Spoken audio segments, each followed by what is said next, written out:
Boa noite.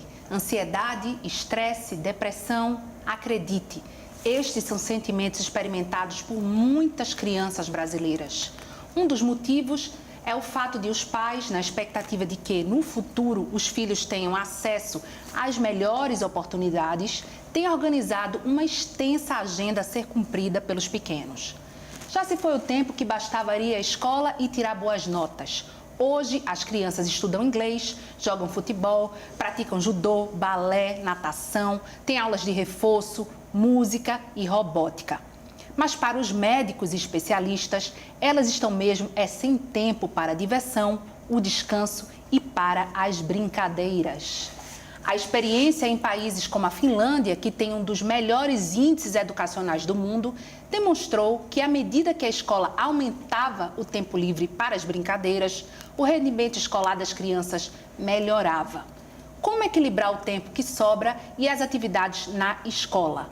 O Opinião Pernambuco de hoje vai conversar sobre tempo livre e aprendizagem. Para isso, convidamos Ana de Andrade Lima, psicóloga, Lucas Alves, neuropediatra do Hospital das Clínicas, e Janise Paiva, pedagoga Waldorf. Você pode participar enviando perguntas ou comentários para o número do WhatsApp. Anote aí, 819-8830-7098. Não se esqueça de colocar seu nome e localidade onde reside no início da mensagem. Este programa está sendo exibido pela internet no endereço fpe.br/NTVRU e no aplicativo UFPE Play. Boa noite, muito bem-vindos. Hoje aqui a Opinião Pernambuco que vai tratar desse tema aí com as voltas, né? Acabaram as férias. Estamos de novo em período escolar e aí os pais já começam com toda aquela agenda organizada para suprir o tempo livre das crianças. E eu vou começar por você, Ana. Na sua opinião, as crianças hoje estão sobrecarregadas ou não? Acho que estão sim, com pouco tempo para brincar, e as pessoas, de um modo geral, consideram que a brincadeira não tem uma aprendizagem em si, quando na verdade a criança se desenvolve cognitivamente e também motoramente, né? De correr, pular, experienciar o ambiente. Então ela não só aprende, como ela expressa muito do mundo dela interno, do que é que ela apreende da realidade. E é uma linguagem interessante, tanto que a psicanálise, o tratamento com crianças é a partir da brincadeira, porque é lá que vão surgir coisas que estão mexendo com ela. Então, às vezes, uma história que surge a partir de alguma coisa que está mexendo com ela. Então, a gente tem um acesso interessante ao que está se passando com a criança. Mas, de um modo geral, hoje em dia, as crianças têm muitas atividades dirigidas e até o tempo de brincadeira é com um adulto ditando um pouco o que é para fazer, né? E a gente perde de fazer esse link com as crianças, de chegar junto. Agora, doutor Lucas, boa noite.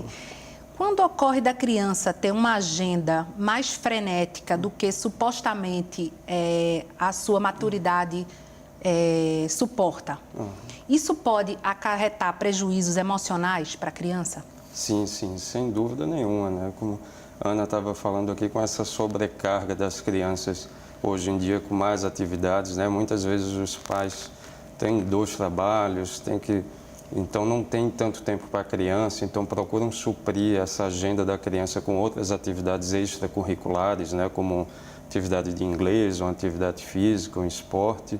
Muitas vezes essas crianças só têm um tempo livre no final de semana, então a gente pega muitas crianças que no final de semana, o que é que elas querem? Querem ficar em casa. Eles querem brincar com os brinquedos que têm em casa, porque durante a semana eles não têm tempo. Então quer ter aqueles brinquedos que ganham no aniversário, Dia das Crianças, Natal, que durante a semana não tem tempo. Então isso, sobre essas atividades a mais, o que a gente vê muitos nessas crianças é um quadro de ansiedade extremo em alguns casos, alguns quadros de alteração do comportamento, né, como um quadro de agressividade, de uma labilidade emocional, uma agitação. Exatamente, uma agitação psicomotora que atrapalha o convívio social da criança no colégio, a interação com o professor, na sala de aula, e prejudica o desenvolvimento da criança. Janise, olá. Boa noite, bem-vinda. Obrigada. Antes de eu passar a pergunta, eu queria que você falasse um pouco da pedagogia Waldorf, né, que já completa 2019 100 anos, 100 anos, mas que eu acho que ainda é uma coisa pouco falada aqui. Como é que a pedagogia, primeiro, você fala um pouco, e como é que a pedagogia Waldorf vê essa questão das atividades extracurriculares, vamos chamar assim? Bom, muito obrigada por estar nos convidando para falar sobre pedagogia Waldorf num ano tão especial, 100 anos, né, no mundo. Aqui em Recife vamos completar 20 anos. Então, realmente, agora é que a gente começa a dialogar mais sobre esse assunto. A pedagogia Waldorf, ela faz esse convite à criança tão pequena a brincar, porque acredita que, através da brincadeira, é que realmente vai se desenvolver essa questão emocional e cognitiva, né? Se fala assim, quebras de paradigma da pedagogia Waldorf. Na verdade, ela já existe há muito tempo, mesmo antes dela ser chamada de Waldorf, porque as crianças só iam para a escola a partir dos 7 anos, né? E elas podiam fazer esse trabalho que hoje a gente sente falta, que ela está na rua, brincando, se relacionando. Eram famílias com muitos filhos, né? Famílias que moravam perto. Então, existia uma outra relação de criança para criança e de criança para adulto. Então, a pedagogia Waldorf convida o aluno a fazer parte desse mundo e que o mundo faça parte dele. O conhecimento vem pelo interesse dessa criança, desse adolescente, desse jovem, porque nós temos escolas Waldorf desde 0 ao ensino médio, né? Então, a pedagogia Waldorf, ela olha essa criança dentro dessa perspectiva do seu desenvolvimento físico, emocional e cognitivo, que a gente chama de trimembração, que esse indivíduo tem um corpo, esse indivíduo tem uma alma, onde habita suas emoções, sentimentos, e esse indivíduo pensa, né? Ele tem esse diferencial, né? Ele não é superior a nada da natureza, ele faz parte da natureza, mas ele tem essa questão especial, que a gente chama do ser espiritual. Né? Então, às vezes, as pessoas confundem um pouco pedagogia Waldorf com algo religioso, e isso realmente não tem sentido. A gente entende que esse ser é um ser especial, existe ser algo, nesse ser o indivíduo como divindade, mas a pedagogia Waldorf não é uma escola religiosa, nem é uma escola que pregue isso, mas o respeito. Mas é um pouco mais flexível nessa questão de atividades. Fala rapidamente, Janise, como é que funciona. Totalmente flexível, porque entende que a criança tem um processo de desenvolvimento que precisa ser respeitado na sua idade.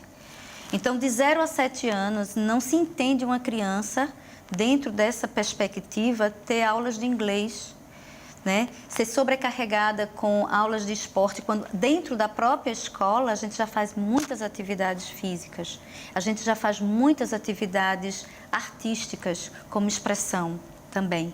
Então, tudo é observado, tudo é olhado para essa criança. E o currículo, ele respeita tanto a matriz curricular, que é necessária, do MEC, da Secretaria de Educação, mas ele é dado de forma diferente. Alfabetizar uma criança na pedagogia Waldorf é fazer com que ela se apaixone pelo letramento. A gente vai falar dessa questão da alfabetização também um pouquinho mais na frente. Agora, Ana, como saber quando estão sendo impostas muitas atividades? Como é que a gente vai conseguir? Tem que ser, a gente pode estipular 2 vezes por semana, se o pai quiser colocar os filhos em alguma atividade? Não, 3 vezes por semana. Como é que a gente faz para ir equilibrando essa agenda? Eu acho que a primeira pergunta é qual é o motivo dessa atividade. Perfeito. Se é porque os pais estão ausentes de casa, porque estão trabalhando, né? Não é culpabilizando não, mas se é porque a criança não tem com quem ficar, ou se é por um estímulo ao esporte, se é por um interesse da criança. Então, partindo do estímulo ao esporte, quando não são atletas, que têm uma agenda diferenciada, mas uma atividade que seja 2 vezes por semana é o suficiente. O importante é ter um tempo livre maior do que o tempo de atividades dirigidas. Considerando que a escola já é um tempo grande de atividade dirigida, por mais flexível que seja a escola, é uma atividade fora de casa, né, que é orientada. Então, assim, é importante pensar o motivo dessas atividades extra. quando parte da criança e quando também a criança sinaliza que não está gostando, que está cansada, é muito importante que a gente consiga escutar. Não só nesses momentos, porque a criança normalmente verbaliza muito bem o que ela está sentindo. Muitas vezes os adultos é que desconsideram, né? Por conta enfim, até do tempo mesmo de escutar. Então, a gente está com um tempo, de um modo geral, todo mundo muito corrido. Os adultos também trabalham, eu acredito, num ritmo que não é adequado. Eu acho que não só as crianças estão num tempo exagerado, acho que os adultos, né? também, né? E aí falta esse tempo desse ócio, como o tema do programa, de um ócio acompanhado, de um ócio junto, porque às vezes a gente desconsidera a aprendizagem também como uma parte do afeto. Então, não precisa ser professor, né? Pai e mãe ensina muito numa passeada para ir para a escola, um bichinho que vê, alguém que encontra, muito mais nas atitudes do que a criança observa do que necessariamente numa questão dirigida. Agora, doutor Lucas, uma agenda imposta vai gerar também certa expectativa para os pais, né? Porque na hora que eles estão ali investindo tempo para levar, para buscar, ou dinheiro naquilo, enfim, se espera uma contrapartida da criança, né? E aí, quando a criança não consegue atender exatamente ao que está sendo esperado dela, isso pode, de alguma maneira, afetar um pouco a autoestima dela?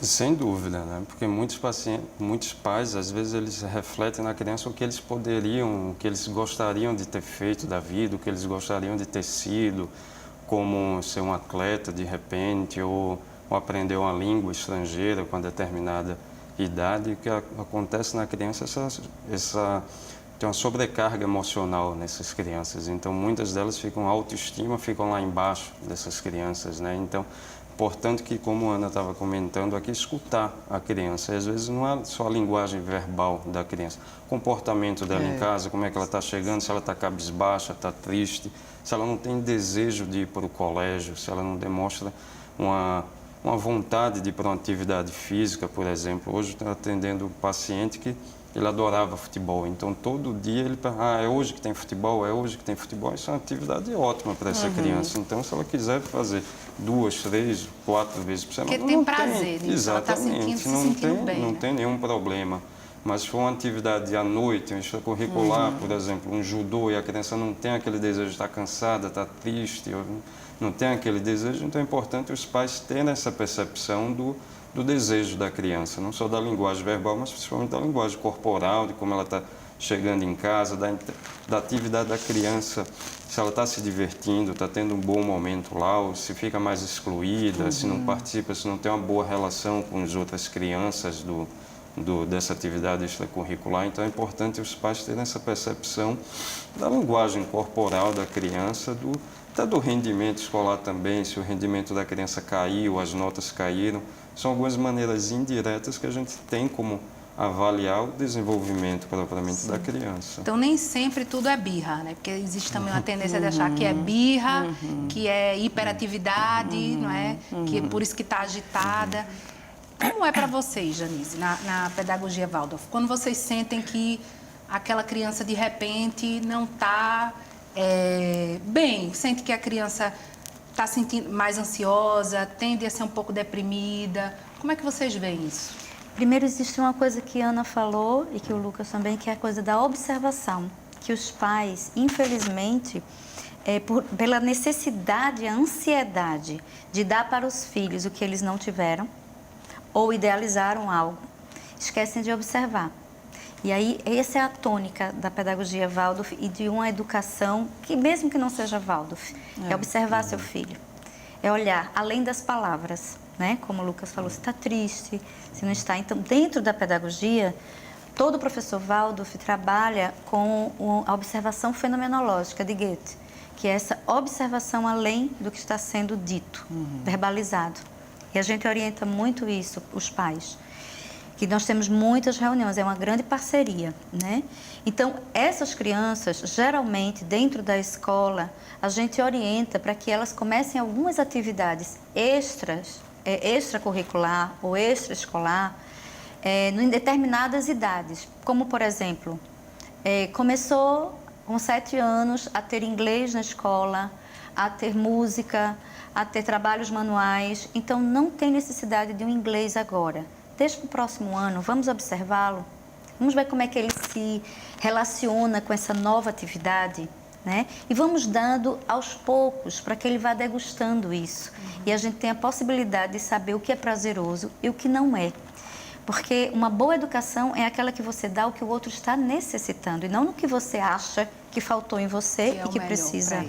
Exatamente. E de onde é que vem essa ideia, na sua opinião? Que isso é uma opinião minha, tá? Mas aí você pode discordar ou não, obviamente. Certo. De onde é que vem essa ideia de que para a criança ser bem-sucedida no futuro, para ter um bom emprego ou para ser um bom profissional, que ela tem que passar a infância sempre fazendo alguma coisa, aprendendo alguma coisa nova, uma nova atividade, uma nova língua, enfim. De onde Sendo é que hiperestimulada, vem? né? Isso, exatamente. Eu acho que é porque a gente tem se baseado muito nessa sociedade de consumo, onde as coisas, onde a gente aprende que precisa ter sempre uma coisa nova, precisa ter mais. E aí tem sempre uma novidade aparecendo e as pessoas vão atrás da novidade e deixam de olhar um pouquinho para o que é do humano propriamente, em relação à solidariedade, à coletividade. Então, muitas vezes essa competitividade que é hiperestimulada nessa contemporaneidade faz com que a gente tente sempre estimular para a criança ser a melhor, ter o melhor desempenho, fazer mais. E isso não necessariamente é o que vai fazê-la mais feliz. Pode ser que dê a ilusão aos pais de que estão conseguindo prepará-la bem para o futuro, mas, na verdade, o que a gente vê são crianças muito frágeis, pouco autônomas, que têm dificuldade de dizer o que gostam, o que não gostam, e que muitas vezes são obedientes. E aí eu acho que é importante cada pai, cada mãe pensar que tipo de sujeito está querendo formar.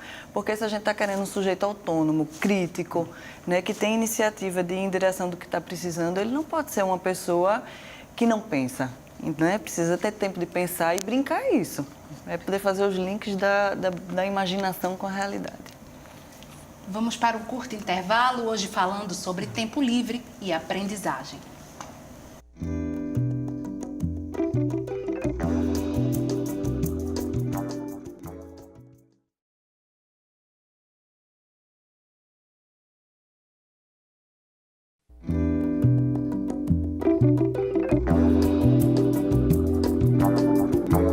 O Opinião Pernambuco de hoje conversa sobre tempo livre e aprendizagem. Para participar desta conversa, convidamos Ana de Andrade Lima, psicóloga, Lucas Alves, neuropediatra do Hospital das Clínicas, e Janise Paiva, pedagoga Waldorf. Você pode participar enviando perguntas ou comentários para o número do WhatsApp. Anote aí, 819-8830-7098. Não se esqueça de colocar seu nome e localidade onde reside no início da mensagem. Este programa também está sendo exibido pela internet no endereço fpe.br/NTVRU e no aplicativo UFPE Play.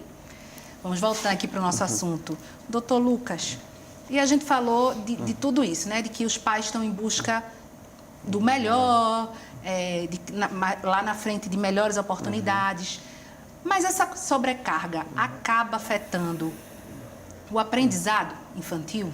Acaba, sim, sem dúvida, né? Porque o excesso de carga, o excesso da jornada da criança, ela acaba não rendendo, né? Não rendendo. A criança, ela precisa descansar, precisa ter uma noite de bom sono, por exemplo, precisa dormir bem até para assimilar esses conhecimentos que teve durante o dia, né? Ela precisa de um tempo de lazer, um tempo de brincar. E o mais importante também é nesse tempo ocioso da criança também, o que é que ela faz nesse tempo ocioso, né? Se ela fica em casa na frente de uma televisão, só jogando um videogame na frente de um celular, ou fica fazendo atividade mais lúdica, por exemplo.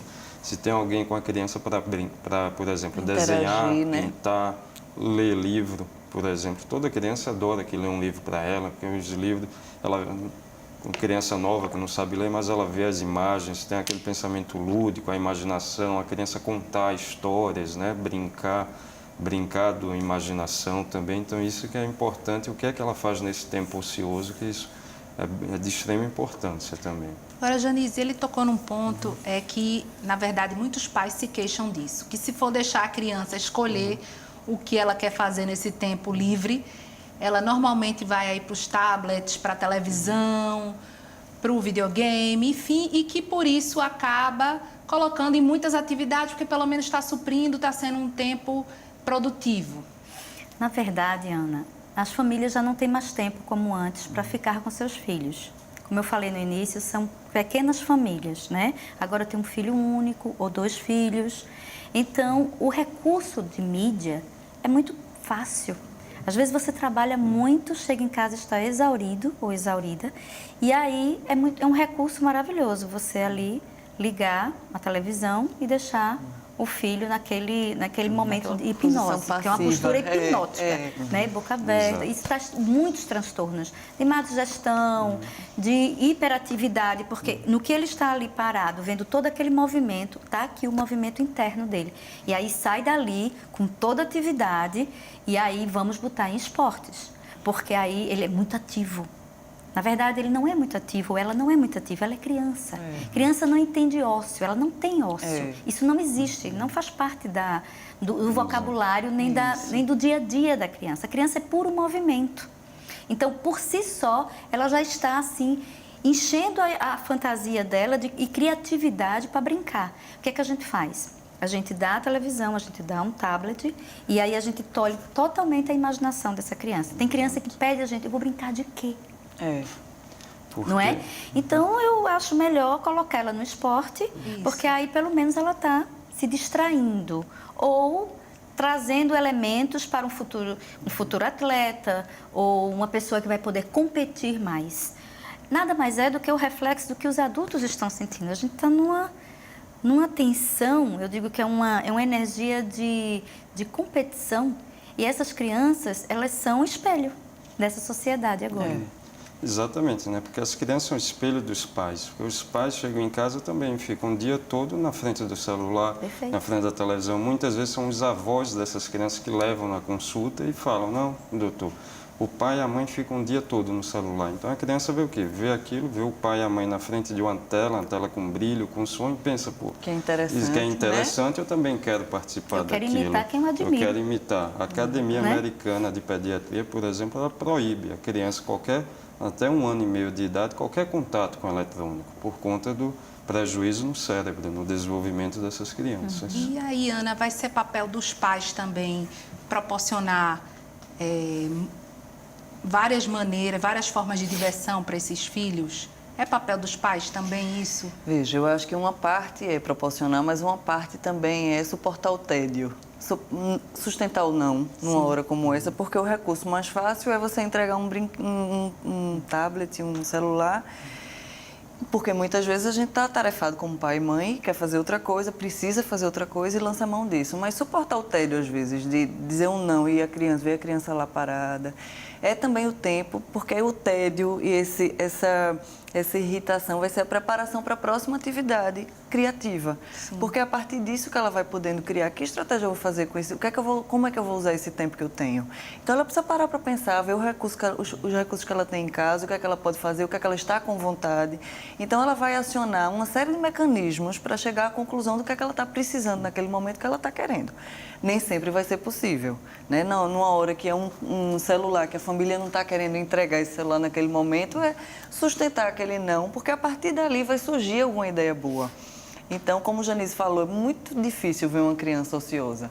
É muito raro. Normalmente a criança, ela pega um controle remoto, aquilo vira um brinquedo, uma lata vazia, enfim, a criança é muito criativa. E a partir do tempo que a gente deixa, porque a tarefa dos pais é muito menos criar várias programações, mas pensar alguns tipos de programações interessantes, onde pode derivar uma brincadeira interessante, porque o pai e a mãe não precisa ser recreador dos filhos, a gente não precisa estar dirigindo as tarefas, né?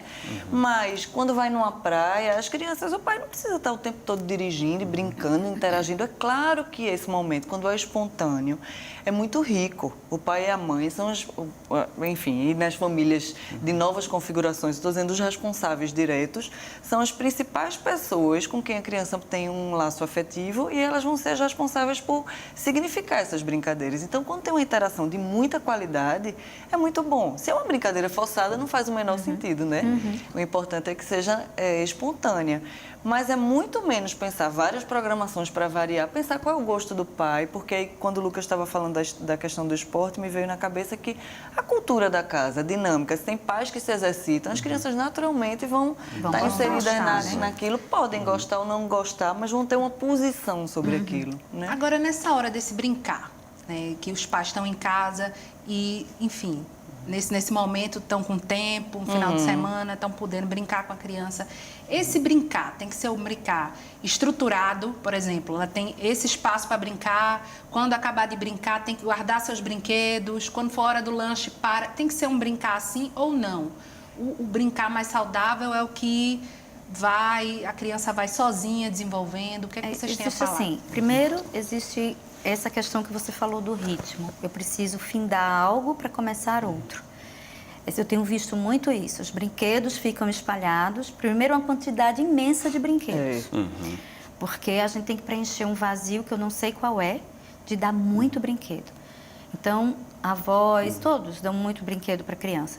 Então, vamos primeiro separar e brincar com meia dúzia. Depois, retirar esses e oferecer outros. Né? Esses somem. Vão tirar férias um pouquinho, depois aparece. Né? Isso é um aspecto que você falou. E precisa ser arrumado, sim. O brincar, a relação com o brincar e com o brinquedo, a gente pode observar. É rico para as pessoas, como você falou, os responsáveis pela criança, os educadores, observar como ela vai criar em cima daqueles brinquedos. E quanto mais naturais os brinquedos, melhor. Porque tem outra espessura, o calor é diferente de você dar tudo de plástico e você dar uma madeira. Sim. E você dá um alumínio. Ou um brinquedo que por si só já faz todas as coisas tem brinquedo e a criança que a criança não nada, brinca, né? ela só olha. Aperta o botão, exatamente. Né? Aperta um gatilho. E a criatividade? E as imagens, né? Que se cria, por exemplo, eu falo muito isso. Eu tinha por volta de 6 anos quando eu vi um filme de Disney da Branca de Neve. E a minha Branca de Neve tinha um cabelo enorme, por isso eu tinha os cabelos enormes, não é? Meu avô me chamava de Branca de Neve. Então, minha Branca de Neve era completamente diferente da Disney, acabou com minha Branca de Neve. Então, são tantos recursos que estão dando na mídia que as crianças não pensam, não imaginam, não sabem mais lidar. Aqueles brinquedos todos, o que é que eu faço com isso? Isso também cria uma irritação. Sim. E é muita pergunta. Muitas perguntas. É um diálogo o tempo todo quando eu quero simplesmente brincar um pouco. Fica sendo questionada as crianças. O tempo está gostando? Você quer mais? Exatamente, né? Porque criança por si só é um ser que é curioso. Né? Quando a criança vai para um ambiente novo que ela não conhece, ela explora todo o ambiente. Ela vai vai em todos os 4 pontas do ambiente, pega um objeto, pega outro, até que depois de um certo momento ela procura o quê? Focar no que ela mais gostou, achou mais interessante. Mas exatamente isso, como estava sendo comentado, né? Que ela precisa ter na minha opinião, um certo limite também, uma certa quantidade determinada. Não adianta ter todo o ambiente, que ela acaba não conseguindo focar ou se concentrar em uma só atividade. É nesse momento do ócio, se é que a criança tem ócio, que é nesse momento que as conexões cerebrais, doutor Lucas, também se desenvolvem, tem essa importância também para o desenvolvimento cerebral mesmo da criança. Sim, exatamente. Né? O nosso cérebro desenvolve a vida toda. A gente com 60, 70, 80 anos, a gente está aprendendo coisas novas. A fase que o nosso cérebro mais desenvolve é no período intrauterino, é na gravidez. Então, por isso é importante, a criança já nasce sabendo algumas coisas. Então, por isso, todo cuidado com a criança tem que começar na gravidez. Música calma, tranquila, um ambiente calmo. Os pais conversarem com a criança, para ele já, quando nascer, já consegue até reconhecer a voz dos pais, entendeu? Então, nessa fase, até os 2 anos de vida depois, também é uma das fases que o cérebro estabelece mais conexões, tem mais formações dos neurônios, né, que são as células do nosso cérebro. Mas é uma fase que toda fase a gente está desenvolvendo, está aprendendo, então não tem isso, tem que colocar no inglês até 2, 3 anos de idade. Se não colocar até essa idade, ela não vai aprender uma língua estrangeira, um espanhol, por exemplo. Isso não existe, como se a gente não fizesse o que o especialista manda do jeito que manda, está comprometido o desenvolvimento, não é.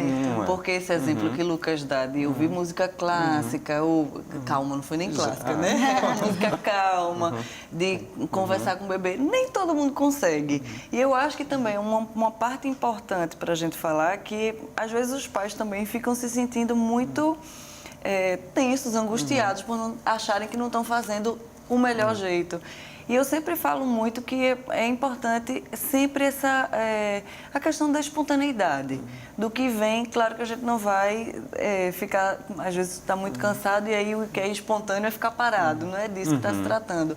Mas se para você não é tão natural conversar com a barriga, ou escutar uma música calma, ou fazer alguma coisa que você leu em algum lugar que era importante, esqueça que é isso que vai comprometer o desenvolvimento da criança, porque não vão ter outras coisas. E aí eu sempre valorizo que cada um busque o que é que vê como forma de conexão com os filhos, porque isso vai fazer muito mais sentido do que uma fala de um especialista. É muito o que é criado ali na relação entre mãe e filho, pai e filho, que é o mais importante de todas as coisas. Agora, André Revoredo, do bairro da Iputinga, tem uma pergunta. Quando a criança não tem interesse de ocupar seu tempo vago com atividades, ou seja, só tem prazer em estudar, por que isso ocorre? Eu achei bem curioso essa observação. É importante prestar atenção por que isso está acontecendo, se é uma dificuldade de se relacionar. Sim. Porque não é fácil, né? Brincar não é só prazer, não. Tem as regras, tem a frustração, tem a combinação com os colegas de como vai ser essa brincadeira, né? Porque quando é um adulto fica mais fácil. Porque o nível de aprendizado numa brincadeira, a gente não consegue nem avaliar tudo. Exatamente. Né? Até porque é muito individual. Como você falou, tem as regras e tal. Então, cada um vai digerir a brincadeira e expressar diferente. Se uma criança só quer estudar, eu precisava de mais elementos para entender, observar mais ela. Mas no mínimo, eu ficaria cautelosa, pensando que ele está dizendo alguma coisa de que está difícil se relacionar. Eu acho que eu precisava, não é muito comum, né? de observar porque mais. Porque pode ter muito interesse de estudar, mas acho que tem alguma coisa por trás. Que idade tem essa criança? Como é que é essa biografia dela? Onde é que ela, né? Onde é que ela está convivendo? Para ela só querer estar centrada, concentrada. É complicado. Vou entrar com outra pergunta, porque estão chegando muitas perguntas. Se eu deixar para o último bloco, a gente não vai conseguir. Helenilda França, aqui do Recife. Os pais, eu vejo hoje como pessoas muito ausentes para observar os filhos. Eles suprem as faltas da presença dele com tudo que seja material. E creio que isso não seja tudo que a criança necessita. Isso, como consequência, as crianças estão mais estressadas, autoritárias e mal educadas. Eu acho que é um pouco do que eu falei na chamada, na cabeça do programa. Porque a criança acaba aprendendo que tudo que ela quer, ela vai conseguir, né? Porque se os pais não estão presentes, tentam suprir essa ausência com bem material. Então, a criança acaba crescendo sem escutar um não, pensando que é o rei da casa, pensando que pode tudo na casa. Então, quando vira adolescente ou adulto, que a gente, na nossa vida, a gente escuta vários nãos em relacionamento, ambiente de trabalho, profissional.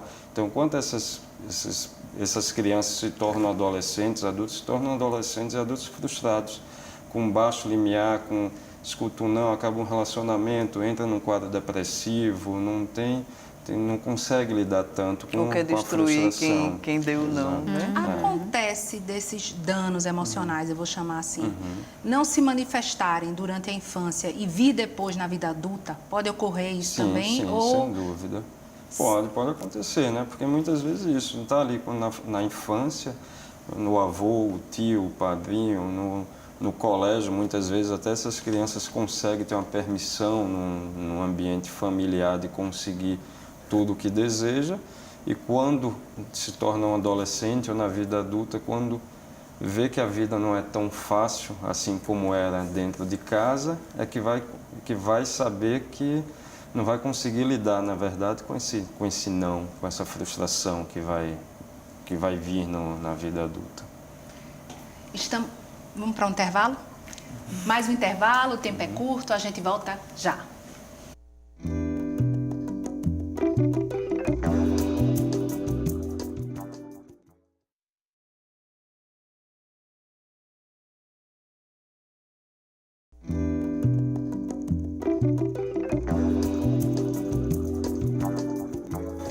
Estamos de volta com nossa conversa sobre tempo livre e aprendizagem, que entra agora no seu terceiro e último bloco. São nossos convidados Ana de Andrade Lima, psicóloga, Lucas Alves, neuropediatra do Hospital das Clínicas, e Janice Paiva, pedagoga Waldorf. Você pode participar enviando perguntas ou comentários para o número do WhatsApp, anote aí, 81988307098. Não se esqueça de colocar seu nome e localidade onde reside no início da mensagem. Vamos falar agora do período que, aí vocês vão me responder, que deveria ser de ócio, de tempo livre, que são as férias. As férias também vêm se transformando cada vez mais um período de curso de férias, colônia de férias, curso de verão, né, férias de inverno. Enfim, para vocês, como é que devem ser essas férias das crianças? Como é que elas devem aproveitar? Ficar mais em casa, não é? A gente poder brincar com elas de brincadeiras de quintal, pular corda. Tem crianças que não sabem pular corda, né? E isso é da pedagogia convencional. Né? Isso é desde que a gente é criança. É de ser gente. Não é? É ser gente. Então, férias das crianças, da escola, hoje é entendido como uma ausência de atividade, daquela atividade mais formal, né, do aprendizado, mas é engano. A gente está aprendendo de outra forma. Nas férias, as crianças podem se relacionar melhor. Encontros na casa dos primos. Andar na rua. Porque às vezes é do elevador para o carro, do carro para a escola. E não passeia pelo bairro, não sabe, né, o entorno, como é que funciona. A história do bairro que você vive. As crianças não caminham mais. Caminhadas. Não é? Eu vejo algumas famílias, às vezes, angustiadas. Meu Deus, as férias, o que é que a gente vai fazer? Pois é, já fica. E às vezes as crianças dão a solução. Eu entendo que muitas vezes os pais não conseguem tirar férias no mesmo tempo. E tem o complicador também de, às vezes, muita convivência nas férias. Acaba que no final das férias a gente está também cansado. Mas isso, quando você falou de dar um passeio, dos encontros, né, da brincadeira menos dirigida. Muitos pacientes, por exemplo, nessas férias de dezembro e janeiro, as crianças no final de janeiro estavam querendo voltar às aulas. Perguntavam na consulta, tá boa as férias, quer continuar as férias? Não, quero voltar às aulas. Por quê? Porque quer ter contato com os colegas, com outras crianças, querem brincar, e que não estavam tendo esse momento nas férias, estavam mais dentro de casa, aquilo que a gente comentou. Sociais, exatamente, no celular, no computador, e a criança queria voltar ao colégio, por quê? Porque queria ter contato com os coleguinhas dele. Agora, a gente está falando aqui também, é importante, né, não deixar de falar que essa questão de muitas atividades extracurriculares, muitos cursos, isso é para uma parcela de crianças, né? Isso não ocorre para todas as crianças. Isso. E para aquelas crianças que não podem, de repente, estar fazendo tantas atividades, mas que estão tendo algum problema de aprendizagem, o que é que vocês poderiam dizer? Uma criança, de repente, da periferia, que não vai ter acesso a tantos cursos, a toda essa agenda, mas aí que o pai e a mãe estão vendo que está difícil, enfim, o que é que a gente podia dizer para essas pessoas? É muito difícil generalizar, né? Eu não sei, assim, como é que a gente pode pensar, porque, veja, uma dificuldade de aprendizagem pode ser de várias ordens, pode ser realmente uma questão. Muitas vezes a gente vai pensando de coisas muito mais complexas e é uma questão de visão ou de audição, né? Então, a gente não pode descartar o que tem do orgânico nessa história, mas às vezes a gente não consegue só por uma dificuldade de aprendizagem dizer assim, é isso. A gente precisa ter um acesso à história da criança, saber o contexto que ela vive, porque a dificuldade de uma pode ser a mesma dificuldade da outra, mas as causas dessa dificuldade são diferentes. Então, não existe quer dizer, né, na minha perspectiva, não existe uma abordagem única da dificuldade. A gente precisa contextualizar quem é essa criança, qual é a dificuldade que ela está tendo, porque pode ser uma dificuldade de aprender a ler e escrever. Muitas crianças têm.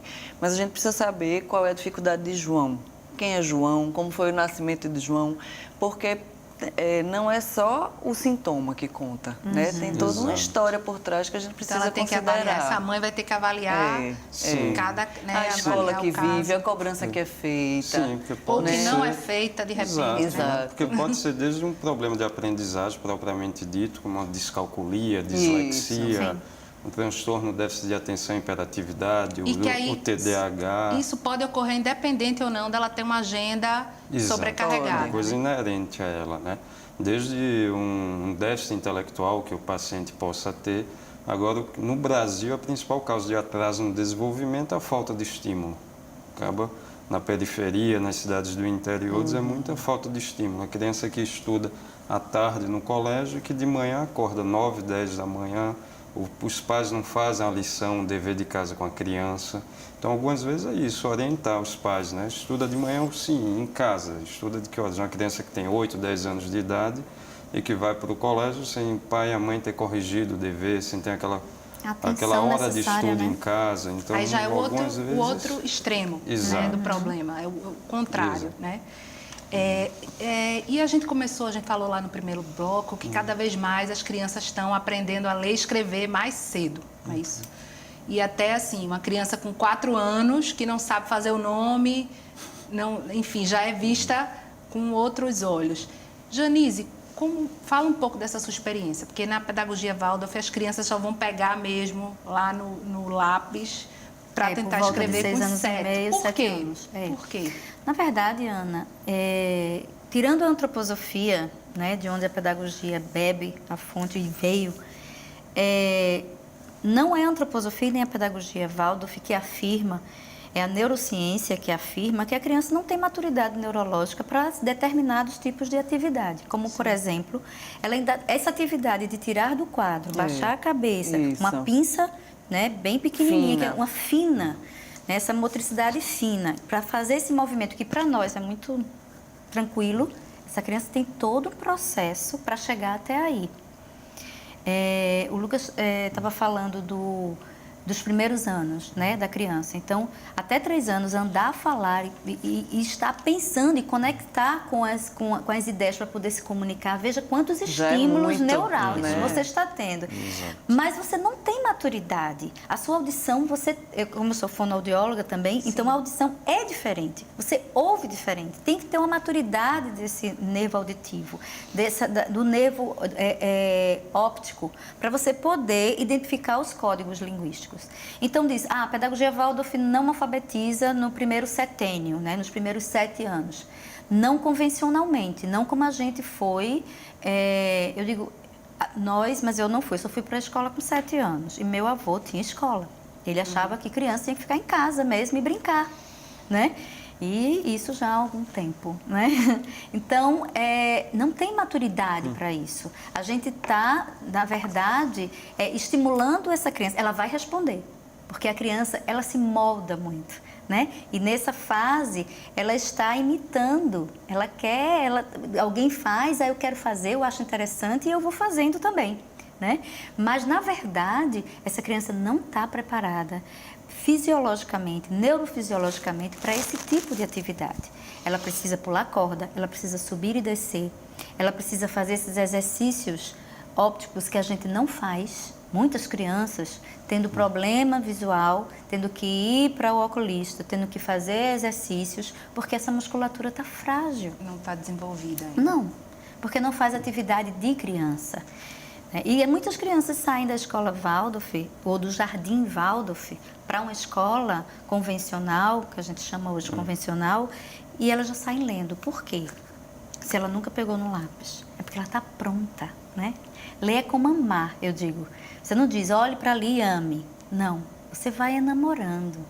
Ela vê os pais lendo, ou se ela não tem uma realidade de pais mais intelectualizados, mas ela sabe o que é livro. Né? Ela está por ali vendo que alguém está ali abrindo algo e lendo um tablet, ou seja, um computador. Ela está lendo. Então, a criança ela vai se apaixonar e ela vai ler. Agora, eu queria tentar, porque está chegando muita pergunta, vamos tentar responder esse pessoal que está perguntando aqui. Cídia da Imputinga. Parabeniza a todos, principalmente a você, que é ex-aluna dela, está maravilhada com a adulta profissional que se tornou. Aí a pergunta, quanto à questão do brincar, penso que desenvolveram dentro de uma linha muito dirigida, organizada. E brincar diante do nada, onde fica? Então, Lucas... Brincar com brinquedos, né? Acho diante do nada. Eu acho que talvez sem ser uma atividade dirigida. A imaginação. Um pedacinho de madeira vira avião, né? Vira um carro. Esse nada não existe dentro da criança. Sim. Exato. Dentro da criança é tudo. Todas as possibilidades. Eu comprei um presente, um exemplo próprio. A minha sobrinha é uma boneca. Em 3 anos, tinha 2 anos e pouco de idade na época, ela gostou mais da caixa, da embalagem, do plástico, daquela textura, daquele som, do barulho, do que propriamente com aquela boneca. Então, exatamente isso. Para uma criança, às vezes, é uma lata, uma garrafa PET com um arroz, feijão dentro, som, barulho. Chocalho, que virou. Exato. Panela, colher de pau. Neide do Recife, eu tenho mania de dizer que a minha filha tem que ser responsável nos estudos. Isso atrapalha nos estudos dela? Acho que está falando aí um pouco de cobrança, como cobrar. E quantos anos essa criança tem? Não fala. E se ela já for também, não precisa. Se ela já está sendo responsável, isso não vai fazer com que ela seja mais, não né? Colocar isso mais um se ela peso, vê sentido no que ela peso. está fazendo, ela vai ser estudiosa por ela mesma. Agora, Elizabeth Cristina do Jordão Baixo. Está gostando muito do programa, obrigada, parabéns. O celular pode servir como brinquedo educacional, doutor Lucas? Bom, é uma pergunta que é difícil. Se você for ver a critério, pode ser até uma televisão, um programa televisivo com essa parte pedagógica, internet também, alguns vídeos na internet educacionais. O celular também pode, depende do que tipo de material ela está vendo. É um recurso que está na nossa realidade hoje em dia, não dá para a gente também, né? Descartar totalmente, mas assim, é bom, que minha opinião é que ela tem um certo cuidado, entendeu? Ver qual a quantidade de tempo que ela fica, qual a idade, qual o tipo de aplicativo, de jogo que ela utiliza, mas... Como eu tinha comentado antes, a Academia Americana de Pediatria proíbe em criança até 18 meses qualquer tipo de contato eletrônico. Recentemente saíram inúmeros estudos mostrando a associação no início precoce com o uso de aplicativos eletrônicos com o desenvolvimento cerebral, que teria um desenvolvimento aquém das outras crianças que não tiverem esse contato com celular, com tablet, numa idade precoce, até porque numa idade precoce a criança não tem essa maturidade e também não existe material que seja didático para elas, né? E a questão das artes também, dentro da escola, nessas atividades, música, pintura, dança, elas desempenham também um papel diferenciado para essa criança, Janise? Totalmente. A arte, ela é natural, é uma expressão natural. A música está dentro da gente. Nós não temos ouvidos para dentro, nós somos surdos para dentro, porque se nós pudéssemos ouvir, todo o nosso metabolismo já é uma orquestra. Então, a música existe já no ser humano, ela é intrínseca. E a expressão de desenho já é uma expressão de escrita, né? Então, o canto, quando você está cantando com a criança numa brincadeira de roda, como nós fazemos, as rodas rítmicas, são tantos estímulos de ela ter que rodar, obedecer o ritmo do círculo, olhar para a professora, ouvir-se cantando, né? Ouvir os gestos também, os indicativos para um gesto e fazer os gestos. Veja quantos estímulos que nós estamos tendo nos 2 hemisférios. Então, isso é arte também. Você está cantando, olha que delícia, você poder estar o tempo todo ouvindo alguém ressoar, ou contando histórias, que também é uma arte. Agora, saindo do pré-escolar, as escolas têm posto isso meio em segundo plano. Totalmente. Né? As escolas tradicionais, principalmente. Maioria, né? Não todas, não, obviamente. Mas isso está meio sendo deixado de lado, essa expressão corporal, as artes. E não deveria, né? Porque é para ver no integral. toda a formação humana, né? A arte faz parte, e a expressão e também é constitutiva do sujeito, então é muito importante que faça parte da rotina. Isso, porque às vezes os pais ou o colégio estão preocupados mais com o valor absoluto, o valor da nota, até para depois um Enem, um vestibular, um SSA. E muitas vezes o que é importante da criança é o quanto ela tem de imaginação, o quanto ela é produtiva, o quanto ela consegue produzir. Na maioria dos casos, não é aquela criança que tem a maior nota no colégio que vai ser mais feliz, que vai ter um sucesso pessoal, profissional. Então, é importante, uma nota não representa, você não tem que levar só a nota, esse valor absoluto como um parâmetro. Tem que ver todo o ambiente, todo como a criança está inserida e quanto ela consegue produzir, imaginar. Isso, e é muito mais fácil que uma criança que consiga imaginar, criar, se adaptar às situações, que ela vá para um estilo mais tradicional e se dê bem do que o contrário. Uma criança que é muito estimulada a uma questão diretiva, a tirar boas notas, num esquema mais tradicional, quando ela vai para uma situação mais diferente, é mais difícil que ela consiga se virar, né? É um assunto muito pertinente, né, que eu tenho ouvido muito, é a tal da resiliência. Sim. Fantástico isso, eu achei. E aí, eu começando a estudar um pouco mais aprofundadamente sobre isso, e crianças pesquisas qualitativas, né? Apontando, e quantitativas, apontando que crianças que foram educadas ouvindo música e ouvindo histórias, elas têm uma capacidade muito maior de resiliência. Sim. Né? Porque ela tem uma criatividade, ela tem suportes inconscientes para resolver problemas das questões da vida mesmo, né? Que vão vir. Eu achei isso fantástico. E agora, aí é que eu conto história e canto. Na minha Tem aqui sala. outras perguntas, a Larico, Marisa Moreira, Helenilda, que a gente vai ter que deixar para o próximo programa, porque agora eu queria que vocês fizessem as considerações finais, que a gente está chegando ao finalzinho. O que dizer? 1 minuto. O que dizer para esses pais em 1 minuto? Que eu acho que não só as crianças precisam de mais tempo, os pais também estão precisando. Que brincar é bom para todo mundo. Eu queria agradecer a oportunidade, né, desse tema, de debater, que é extremamente interessante, do dia a dia de todos os pais.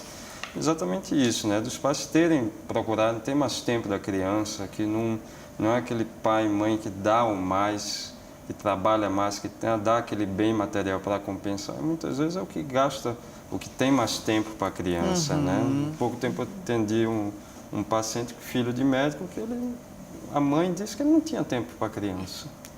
Vamos trabalhar mesmo no final de semana e ter mais tempo para o filho. É melhor ter menos dinheiro. Janice, suas considerações finais. Eu quero dizer que vocês brinquem.